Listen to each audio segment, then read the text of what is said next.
আমি প্রথম থেকেই কেস কাচারি করতে করতে চলেছি। তোমাদের যা ইচ্ছা করো, আমি সিরাজকেও হেল্প করবো না এবং তোমাদের বা ব্রিটিশকেও হেল্প করবো না।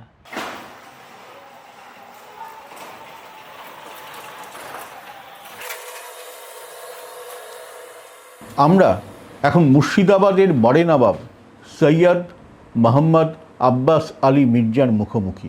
কি বলেন তিনি তার বংশ পরম্পরা নিয়ে, ভোট নিয়ে, রাজনীতি নিয়ে, হিন্দু মুসলিম সম্পর্ক নিয়ে শুনব। আচ্ছা, আপনি কি ভোট দেন? হ্যাঁ, ভোট দিই। কেন যে আমার যখন অর্ডার হয়েছিল তখন আমার কাছে দুটা পেপারের রিপোর্টার এসেছিলেন যে নওয়াব সাহেব আপনি তো জিতেই গেছেন, যখন তো আপনি ভোটে দাঁড়ান। আমি বললাম ভাই এইসব বাজে জিনিস আমি করতে চাই না। কেন ওইখানে গেলে নিজের নীতিতে কিছু থাকবে না, পার্টির নীতি নিয়েই চলতে হয়। তার জন্যে নিজের ইচ্ছা মতো যে কিছু করতে যাই তো হবে না। সেই জন্য ভাই আমি এসব পছন্দ করি না, আমি ইলেকশন ফেলেকশন দাঁড়াতে চাই না। আপনার পরিবারের মানুষ কি রাজনীতিতে আছেন? মাদার আমার যে ছিলেন উনি ছিলেন সেকেন্ড নবাব mother, Wasim Ali Mirza only daughter. আর আমার ফাদার যে ছিলেন ফেজি জার্জের নেক্সট সান ছিলেন হাসান আলী মির্জার ভাই হুসাইন আলী মির্জা, তারই সুপ্রিম কোর্ট ওইটাই আমার জেনোগ্রাল টেবিল দেখেই ওটাকে অ্যাকসেপ্ট করেছে। কেসটা চলছে এই যে ডিসাইড হলেই স্টেটকে পুরো স্টেট বুঝাতে হবে। নিউ প্যালেস, তার ভিতরে ছিল বেগম মহল, আমরা আগে ওইখানেই থাকতাম। লেফট ফ্রন্ট গভর্নমেন্ট তখন হাসিম আব্দুল হালিম ওই জায়গাটাকে রিকুইজিশন করতে পাঠিয়েছিল ডিএমকে, আমি সেটা কেস করে ঢুকিয়ে দিলাম। এখনকার রাজনীতি নিয়ে আপনার মত কি? সবার নিজের নিজের গদি ছাড়া আর কিছু দেখে না। অ্যাকচুয়ালি যে পুরো পাবলিকের ভালোবাসার বা পাবলিকের কোনো বেনিফিট যে দেখবার জন্য সবাই আছে কেউ নাই।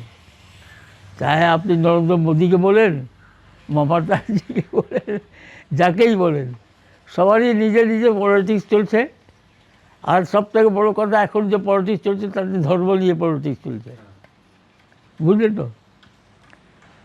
তো এইসব চিন্তা করে দেখে আমি বলি, আমার কাছে যারা আসা পড়ে ভাই আমি ওসব সম্বন্ধে কোনো কমেন্ট করতে চাই না। কেন কমেন্ট করতে গেলে তুমি আজ আমার কথা লিখে দিবা আর আমার উপর অত্যাচার হবে। অ্যাকচুয়ালি আমার লাইফ যেটা হচ্ছে, আমি প্রথম থেকেই কেস কাচারি করতে করতে চলেছি। 65 থেকে চিন্তা করে দেখেন, আমি সরকারের সঙ্গে কেস চলছে আমার।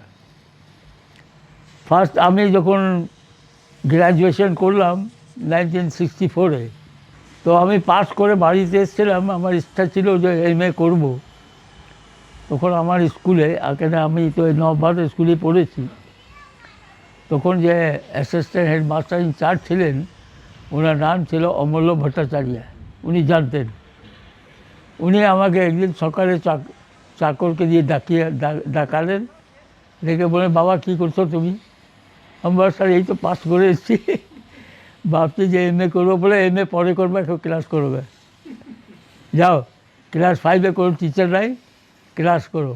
এই হয়ে গেল আমার সার্ভিস। আপনি সেই নবাবের বংশধর যারা একসময় বাংলা, বিহার, ওড়িশা শাসন করেছে, আর আপনি স্কুলে পড়িয়েছেন। হ্যাঁ, আপনি খুব সাধারণভাবে থাকেন, ঐতিহ্য নিয়ে, ইতিহাস নিয়ে থাকেন। আমার এখানে ওই যে বললাম আপনাকে, আমার এখানে কোনো বিবাদ নাই। কেন আমার এখানে এরকমও ফ্যামিলি আছে এখানে একটা, যে তার সব দুটাই বাচ্চা আমার এখানেই বড় হয়েছে, হিন্দু ফ্যামিলি।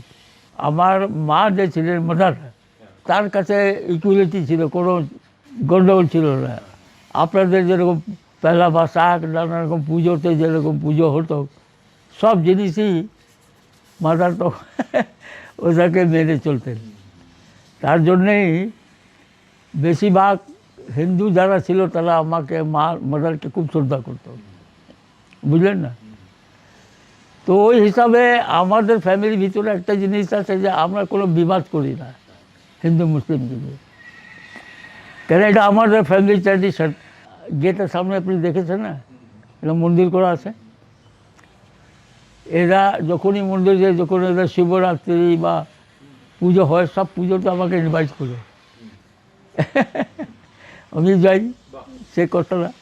দ্বিতীয় কথা হচ্ছে এই পুজোর জায়গাটা দেওয়া হচ্ছে আমার মামারই দেওয়া। তো ওই জন্য বলছি যে আমাদের ভিতরে এই ধর্ম নিয়ে কোনোদিন আমরা বিবাদ করি না, এই হচ্ছে কথা। আপনাদের যে নাজাফি বংশ অনেক পুরনো, কোথা থেকে শুরু হচ্ছে এই নাজাফি বংশ? আমরা হচ্ছি আসল actually direct descendant of Hazrat Mohammad prophet. কেন হযরত মোহাম্মদ প্রফেটের তো কোনো ছেলে ছিলেন না, ওনার যে মেয়ে ছিলেন হযরত ফাতেমা, একটাই মেয়ে, তার সঙ্গে বিয়ে হয়ে কার, হযরত আলী ফার্স্ট ইমাম যাকে আমরা বলি, ওনার থেকে 2 ছেলে হয়েছিল, ইমাম হাসান, ইমাম হুসাইন। এনারা 2 জন যখন এরা মারা যান, তো ওনারই বংশ থেকে ইমাম হাসানের ছেলের নাম ছিল হাসানে মুসান্না, আর ইমাম হুসাইনের যে মেয়ে ছিলেন তার নাম ছিল ফাতেমা সোগরা। এই 2 জনের সঙ্গে বিয়ে হয়। বিয়ে থেকে যে ডাইনেস্টি চলে, সেই ডাইনেস্টিতে 27 স্টেজে ছিলেন হুসাইন নাজাফি। এই হুসাইন নাজাফি যখন আওরঙ্গজেব গিয়েছিল পিলগ্রিমেজে, ওনার সঙ্গে দেখা হয়েছিল নজফে হুসাইন নাজাফির সঙ্গে। সেই ওনাকে ইনভাইট করেছে যে আপনি ইন্ডিয়াতে আসেন। উনি এসছিলেন এবং 3টা ছেলে সঙ্গে নিয়ে এসছিলেন। দারা শিকো, তার 3টা মেয়ে ছিল, যার ভিতরে বড় মেয়ে যে ছিল তার নাম ছিল আরজুমন নিসা বেগম।